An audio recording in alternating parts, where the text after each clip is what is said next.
పతాక స్థాయికి చేరిన రామ లవకుశుల యుద్ధం. యుద్ధ నివారణలో హనుమ ప్రయత్నం, సీతమ్మ ఆరాటం. లవకుశుల వీరత్వం ఎలా సాగింది? హనుమంతుని అనుమానం నిజమవుతుందా? సీతమ్మ పలుకులు ఈ సంగ్రామాన్ని ఆపాయా? రండి, అనగనగా అంటూ సాగే నేటి కథనమే పతాక స్థాయికి చేరిన రామ లవకుశుల యుద్ధం. యుద్ధ నివారణలో హనుమ ప్రయత్నం, సీతమ్మ ఆరాటం.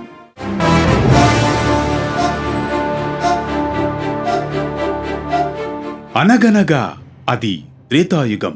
లవకుశులు రాముని ఎదురు తిరిగి మాట్లాడడం సహించలేని హనుమంతుడు జగదేక వీరుడైన రాముడి వరకెందుకు, తనతో యుద్ధం చేయండంటూ లవకుశులతో అనగా, యుద్ధమంటూ చేస్తే లోకైక వీరునితేనే చెయ్యాలి కాని నీలాంటి కుప్పిగంతులు వేసే కోతితో కాదు అనగా ఆగ్రహోదగ్రుడవుతాడు ఆంజనేయుడు. ఆ సమయంలో ఆ ఆగ్రహావేశాలను చల్లార్చడానికి శ్రీరాముడు వారిరువురిని శాంతింపజేస్తాడు.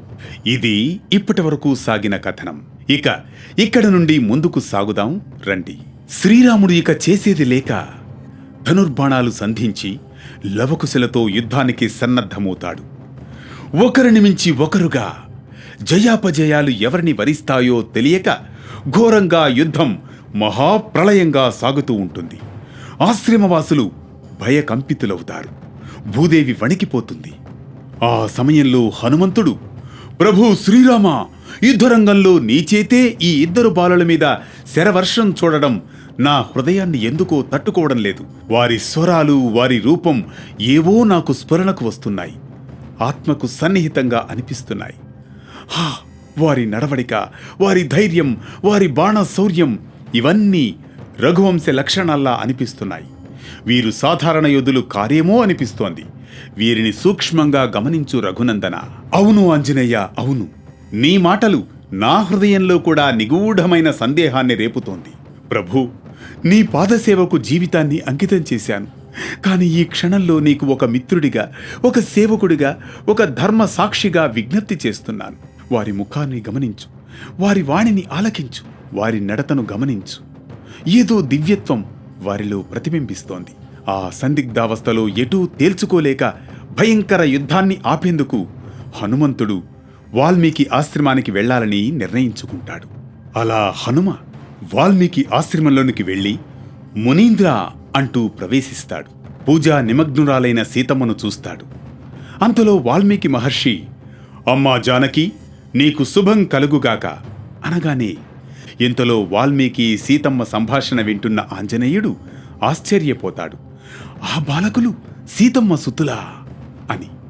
ఆ సమయంలో నేరుగా వడివడిగా వాల్మీకి, సీతమ్మ, ఆంజనేయుడు యుద్ధభూమిలో అడుగు పెడతారు. ఆ సమయంలో రామ లవకుశుల ఘోర సంగ్రామం నడుస్తూ ఉంటుంది. ఋషులంతా నైమిసారణ్యంలో యాగవేదిక వద్ద ఆందోళనతో, వానరులు, రక్షకులు యుద్ధరంగాల్లో ఉలిక్కిపడుతూ ధరణి మొత్తం ఆ ఘోర సంగ్రామ నినాదాలతో మారుమ్రోగిపోతూ ఉంటుంది. రాముడు తన ధనుస్సు సారించి, బాలకులారా, ధర్మాన్ని కాపాడడమే నా యజ్ఞం. కానీ మీరు అడ్డుపడుతున్నారు. మీ మాటలతో నా మనసు కంపిస్తోంది. మీ వీరత్వం ఆశ్చర్యం కలిగిస్తోంది. అయినా ధర్మానికి విఘాతం అనుమతించలేను అని రాముడనగా, అప్పుడు లవుడు, రఘుకులాధిపతి, మేము వీరమాత పుత్రులమే. యజ్ఞానికి అడ్డుగా నిలిచినది ధర్మం కోసం, సత్యం కోసం. అంతేకాని వెనుకడుగు వేసే అలవాటే లేదు మాకు. అప్పుడు కుశుడు, ధర్మం ఒక్కరికి పరిమితమైంది కాదు రాజా. నీ బాణాలు మా హృదయాలను తాకలేవు. మా మాత మాకు నేర్పింది ధైర్యమే. ధైర్యమే మా ఆయుధం అంటూ లవుడు, కుశుడు ఇద్దరూ రాముడిపై విమర్శనాస్త్రాలు సంధిస్తారు. ఇద్దరి మధ్య ఘోరమైన అస్త్ర ప్రయోగం కూడా మొదలవుతుంది. ఆకాశమంతా బాణజాలంతో నిండిపోతుంది. ప్రతి దివ్యాస్త్రాన్ని లవకుశులు సమర్థవంతంగా ఛేదిస్తారు. రాముడి ముఖంలో ఆశ్చర్యం, హృదయంలో కలకలం. ఆ సమయంలో రాముడు మనసులో ఇలా అనుకుంటాడు, ఓహో, ఇంతవరకు ఎవ్వరూ నా బాణాలను ఎదుర్కోలేదు. వీరి శౌర్యంలో నాకు తెలియని దివ్య రహస్యం దాగి ఉందేమో. అలా రాముడు నిశ్చేష్టుడవుతాడు. మనసు లోలోపల వణుకుతుంది. కాని ఒక నిర్ణయం తీసుకుంటాడు.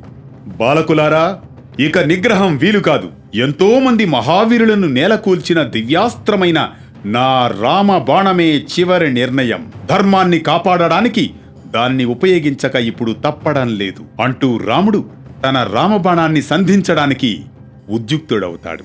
ఇది పతాక స్థాయికి చేరిన రామ లవకుశుల యుద్ధం, యుద్ధ నివారణలో హనుమ ఆరాటం, సీతమ్మ ఆగమనం. ఆ తర్వాత ఏం జరిగింది?